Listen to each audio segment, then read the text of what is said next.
សម្រែកឈាមខ្មែរអ្នកស្នេហាជាតិណា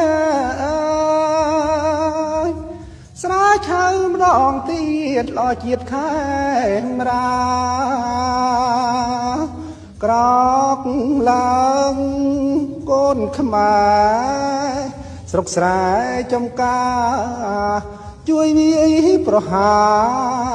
ចោលបំផ្លាញជាតិណា